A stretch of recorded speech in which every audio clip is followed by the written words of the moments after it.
The hum of my daughter's nebulizer was my evening soundtrack, a steady rhythm that somehow made our little living room feel safe, even on a Monday. She was curled up on the couch, tiny hands gripping the edge of her blanket like a lifeline. The soft mist fogged the air, and for a moment, everything felt normal. Then came the knock, sharp, insistent. I froze mid-sip of my tea, the steam curling in the air, and squinted toward the front door. It wasn't usual for anyone to come by at this hour. "Can I help you?" I called, walking toward the door. On the porch stood Karen, our HOA's self-appointed enforcer of all things wrong. Perfectly coiffed hair, bright red lipstick that screamed, "I'm serious," and a glare that could make an iron skillet wilt. She was holding a clipboard with a stack of papers that looked heavy enough to break a thumb. "You need to unplug that," she said, pointing at the nebulizer like it was some illegal contraption. I blinked. "Excuse me?" "That thing," she repeated, voice sharp. "It's a violation of HOA policy. No medical devices in the living room. It's unsightly." Unsightly. I almost laughed. My daughter, coughing softly under the haze of the medicine, looked at me with wide eyes. She knew something was off. "Karen," I started, trying to keep my voice calm. "My daughter needs this. It's her medicine. You can't—" "I can," she interrupted, stepping forward as if to demonstrate her power physically. Her hand reached for the cord, fingers brushing the plug. My stomach twisted. "Don't you dare!" I snapped, lunging forward to block her. Her eyes widened, as though she hadn't expected anyone to challenge her. "I'm just enforcing the rules." "Rules don't come before my child's health," I yelled. My voice cracked, not with anger, but sheer panic. My daughter started to cough harder, the small machine's rhythm faltering as the plug came free in Karen's hand. I couldn't think. I couldn't move fast enough. My heart pounded so loudly I thought she might hear it. And then, before the chaos could get worse, there was a sound that made everyone freeze. The unmistakable rumble of a truck engine. Outside, headlights cut through the dim streetlight. I didn't recognize the car at first, but the figure stepping out was impossible to ignore. Tall, broad-shouldered, upright, and radiating authority. The kind of presence that made even Karen pause. My father, my Marine father. Karen's hand froze mid-air, the cord dangling uselessly between us. And for the first time that evening, I felt like maybe, just maybe, this was about to get interesting. The air seemed to shift the moment Dad stepped onto the porch. His boots hit the concrete with a cadence that was almost rhythmic, almost militaristic, and Karen's perfectly manicured hands trembled slightly on her clipboard. I could see it in her eyes. Suddenly, this was no longer her domain. "Mom! Dad!" My daughter gasped, relief mingling with confusion. She clutched the blanket tighter, as if she could shield herself from the tension spiraling around her living room. "Easy, sweetheart," Dad said, his voice calm but firm. He surveyed the scene with a quick glance. Karen, me, the unplugged nebulizer. Then he looked at the device in my hands. "She needs this, now." Karen, trying to regain her composure, lifted the clipboard like a shield.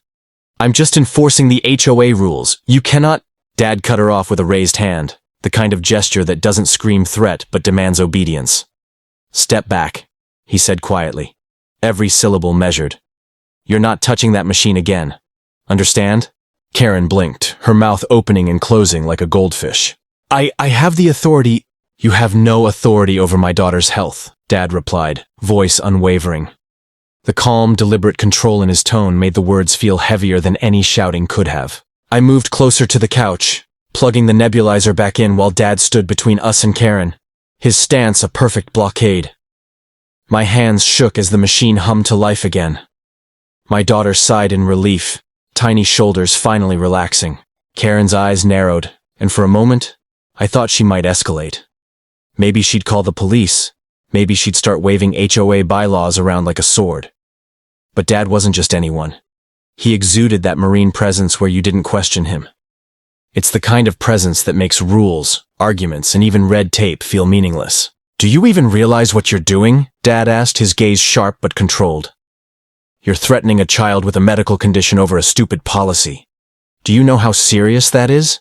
Karen's clipboard wavered in her hand. "It's policy. Rules are rules. Rules don't come before life," he said firmly. Every word felt like a hammer striking truth. "Now step back and leave, before this becomes much worse for you."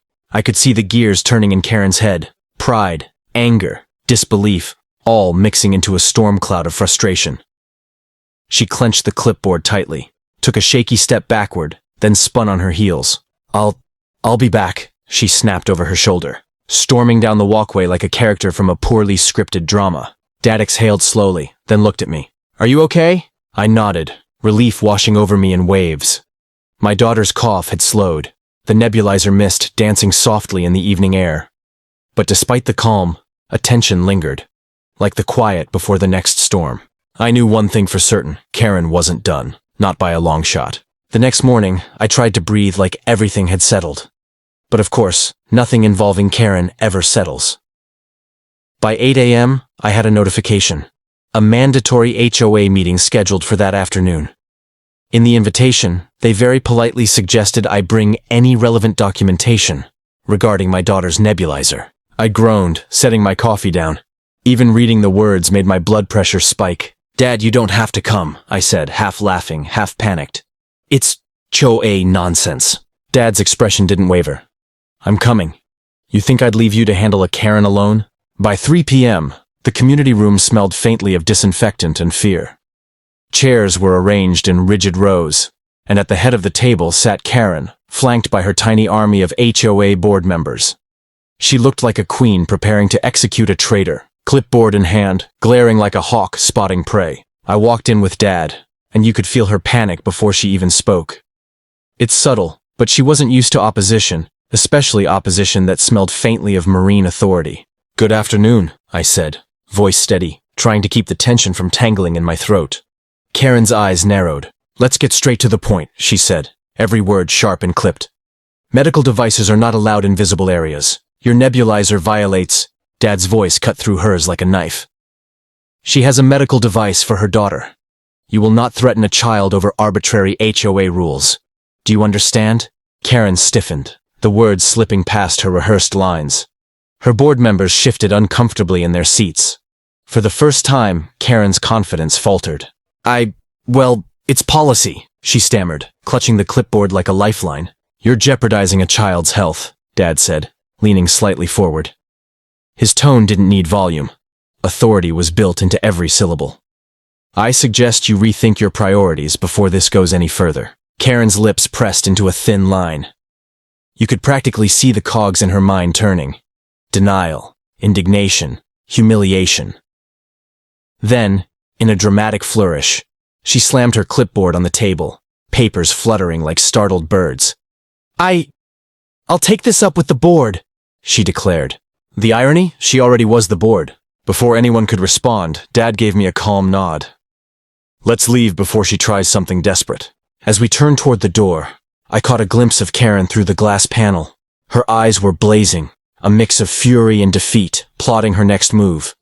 And in that instant I realized this wasn't just about a nebulizer anymore. It was about ego. And Karen's ego? Well, it didn't know limits. Outside, the afternoon sun hit us with a warmth that felt almost like a reprieve. But even as we walked to the truck, I could feel it. Karen wasn't done. Not by a long shot. Something was coming. The following weekend, our neighborhood felt off. There was a tension in the air, like the calm before a storm, or worse, the kind of quiet that makes you check your doors twice. I had hoped Karen would have cooled off after the HOA meeting, but my gut told me she hadn't. I was in the living room, my daughter curled up on the couch with her nebulizer humming softly, when the knock came. Again. My heart sank before I even opened the door. There she was. Karen, looking more determined than ever, clipboard forgotten this time. She had that stare, the one that said, I will not be ignored. I told you, she hissed, voice low and threatening. Rules exist for a reason, and Not today, I said sharply, stepping in front of my daughter. Before Karen could react, the familiar rumble of a truck broke the tension. Dad. He was back. And this time, there was no negotiation, no room for theatrics. His presence alone made Karen take a step back. You are not entering this house, Dad said. His voice was calm, but every syllable carried the weight of command. Walk away. Now. Karen's face twisted into a mixture of rage and disbelief. You will not threaten a child over your petty ego, Dad continued. This ends now. For a heartbeat, time seemed to freeze. The air was thick with tension. My daughter's quiet breaths from the nebulizer, a fragile rhythm in the chaos. Then, Karen turned sharply, storming down the walkway, muttering something about filing complaints and, "The board will hear about this." As the screen door slammed behind her, Dad finally relaxed, exhaling a long, slow breath. He turned to me and smiled, the kind of smile that made me feel both safe and silly for ever thinking we could handle Karen alone. "She's relentless," I admitted, shaking my head. "I don't know how long this will last." Dad chuckled softly, ruffling my hair. "Egos like hers are dangerous, but they're predictable. Karen thrives on attention. Ignore her, and she'll eventually exhaust herself. Until then, we protect the vulnerable." I looked at my daughter, her small chest rising and falling steadily with each misted breath, and realized just how high the stakes had felt. Karen hadn't just unplugged a machine, she'd crossed a line. And having Dad there had made the difference between a minor drama and a real disaster. Even as the sun dipped low behind our houses, casting long shadows across the quiet street, I knew the battle with Karen wasn't truly over. But in that moment, I allowed myself a rare feeling.